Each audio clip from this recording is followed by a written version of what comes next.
Be me. 24-year-old female, just graduated nursing school.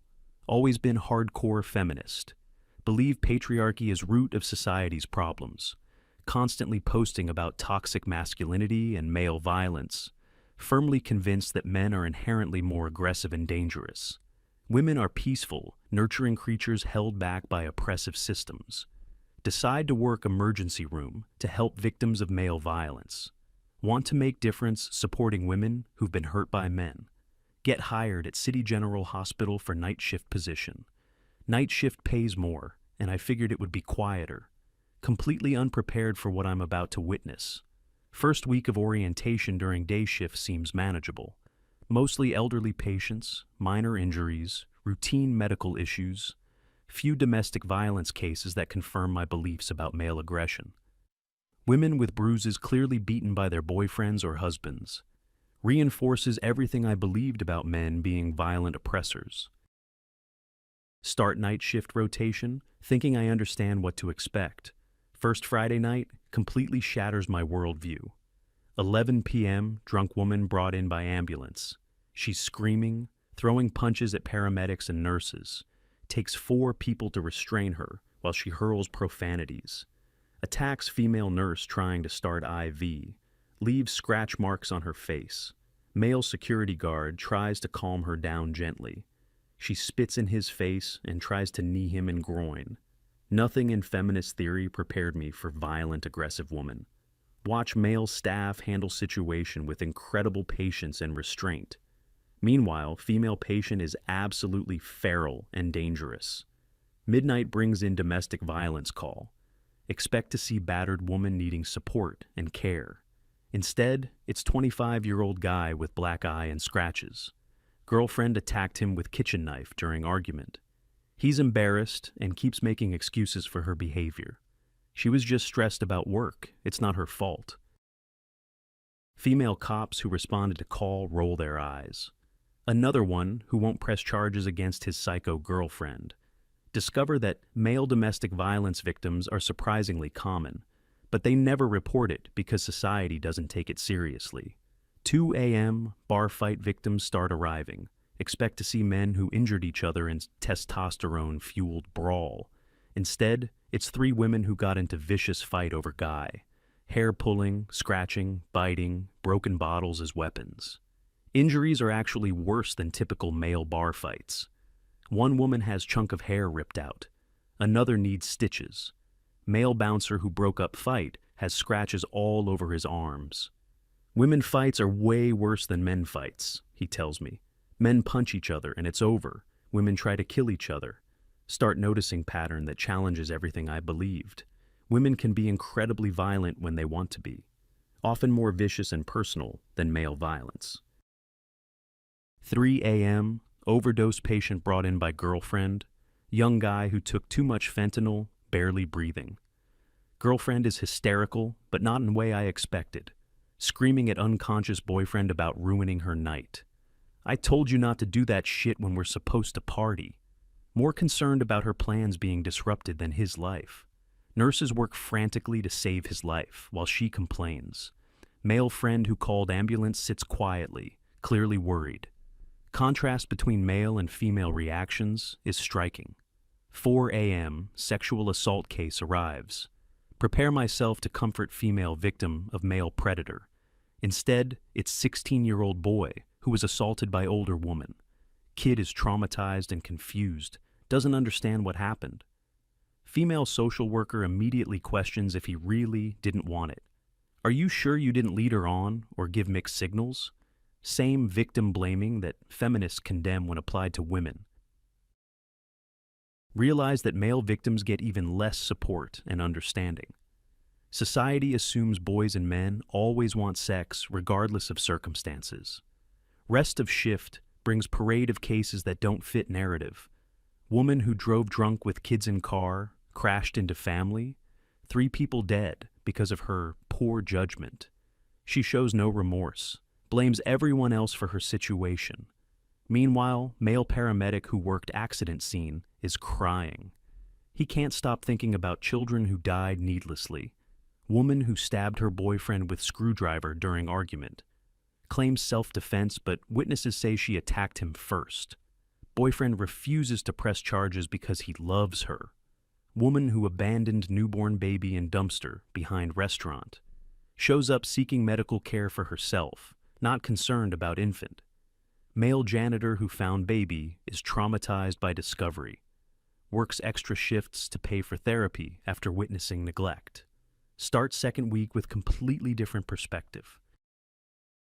Begin paying attention to gender patterns in emergency cases. Men who come in are often stoic about pain and injury. Apologize for taking up staff time. Minimize their problems. Women tend to be more dramatic about minor issues. Demand immediate attention. Threaten to sue if not satisfied. Notice that male patients are generally more respectful to staff. Say please and thank you. Follow medical instructions. Female patients often rude and entitled, argue with doctors. Treat nurses like servants rather than medical professionals. Third week, gang violence victim arrives. 17-year-old boy shot 3 times in drive-by shooting. Kid is dying, but more worried about his little sister. Keeps asking if someone called his mom to pick her up from school. Doesn't want sister walking home alone in dangerous neighborhood. Meanwhile, his ex-girlfriend shows up demanding to see him. Makes scene about not being let into trauma room. More concerned about drama and attention than his condition. Starts posting selfies at hospital for social media sympathy. Male friends wait quietly in hallway, genuinely concerned. Offer to donate blood. Ask how they can help family. Week 4 brings domestic violence case that changes everything. Woman attacks husband with baseball bat while he's sleeping. Claims he was cheating, but investigation reveals no evidence. Husband has skull fractures, may have permanent brain damage. Woman shows no remorse, says he deserved it for disrespecting her. 3 young children witness their mother nearly kill their father. Kids are traumatized, begging for daddy to wake up. Female social worker focuses on woman's emotional state. She must have been really hurt to react this way. Same social worker who questioned teenage male rape victim. Double standard in how we treat male and female perpetrators. Start researching domestic violence statistics during breaks. Discover that women initiate domestic violence at nearly equal rates. But female perpetrators rarely face serious consequences. Courts and society assume women are always victims, never aggressors. Month 2, pattern becomes undeniable. Women are just as capable of violence, cruelty, and manipulation. Often more so because they face fewer consequences. Society gives women benefit of doubt while scrutinizing men. Witness woman who ran over ex-boyfriend's dog intentionally. Laughs about it while getting stitches from car accident. That'll teach him to dump me for that skank. Shows no empathy for animal suffering or ex-boyfriend's pain. Month 3. Start paying attention to staff dynamics. Male doctors are constantly criticized for bedside manner, accused of being cold or insensitive when delivering bad news. Female doctors can be just as blunt, but get praised for being direct. Male nurses face assumption that they're either gay or creepy. Have to work twice as hard to prove they're competent caregivers. Female nurses can be incompetent, but still get patient preference.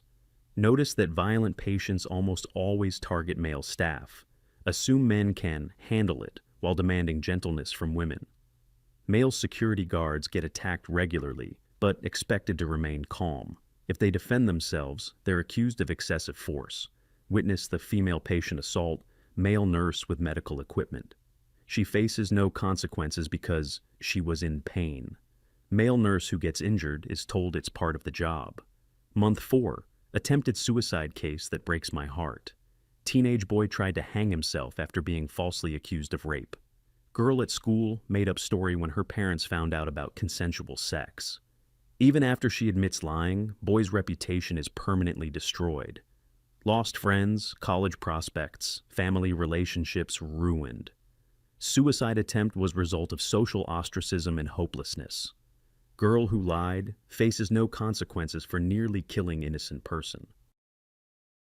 Moves to different school while boy's family considers moving states. Realize how easily false accusations can destroy innocent lives.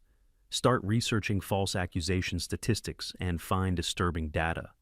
Significant percentage of rape allegations are false or unsubstantiated, but men accused face immediate social and professional consequences. Even when cleared, suspicion and whisper campaigns continue. Believe all women creates system where accusations equal guilt. Month 5. Overdose case that shows different side of addiction. Woman brought in after taking pills trying to get attention. Not genuine suicide attempt, but cry for help during breakup. Uses up resources that could go to real emergencies. Meanwhile, her ex-boyfriend shows up genuinely concerned. She screams at him for driving her to this. Blames him for her decision to take the pills. He breaks down crying, feels responsible for her actions. Woman manipulates his guilt to get him back into relationship.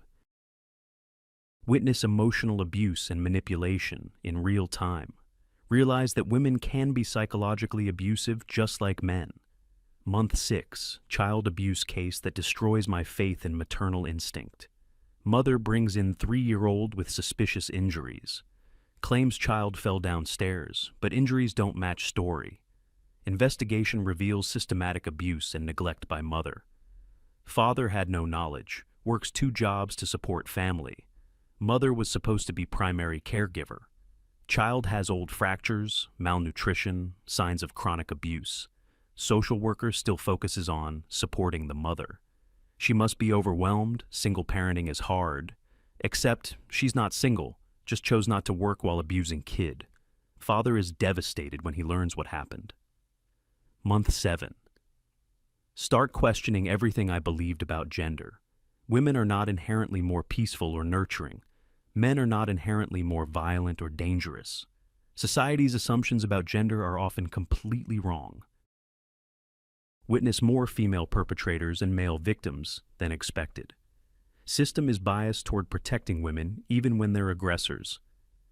Start researching evolutionary psychology and biological differences. Maybe some gender patterns exist for biological reasons, but society has overcorrected and created new problems. Month 8. Realize that my feminist beliefs were mostly wrong, based on ideology rather than observation of reality. Spent years assuming men were oppressors and women were victims. Emergency room shows that humans are complex, regardless of gender. Some women are violent, manipulative, and cruel. Some men are gentle, caring, and selfless. Judging people based on gender rather than actions is fundamentally unfair. Month 9. Start speaking up about what I've observed. Other nurses agree, but afraid to voice opinions publicly. You can't say that women can be abusive. It's not politically correct. Even medical professionals constrained by ideological narratives. Continue documenting patterns I witnessed during shifts. Building case that current understanding of gender is flawed. Month 10. Attempted murder case that crystallizes everything. Woman tries to poison husband with antifreeze. Motivation is life insurance money, not abuse or self-defense. Calculated, premeditated attempt to murder innocent man. Husband survives but has permanent organ damage. Woman shows no remorse, angry that plan didn't work. Blames husband for making her. Resort to attempted murder. Legal system still treats her more leniently than male defendant would be. Realize that gynocentrism has created system of female privilege. Women face lighter sentences for same crimes as men. Society assumes women are less culpable for their actions. Year later, completely different person than when I started. Understand that equality means holding everyone to same standards, not giving women passes for bad behavior because of their gender. Start advocating for true equality rather than female supremacy. Lose friends who think I've been brainwashed by patriarchy, but helping all victims regardless of gender matters more than ideology. Emergency room taught me that reality is more complex than theory. Humans are individuals who should be judged by their actions, not stereotyped based on demographic characteristics.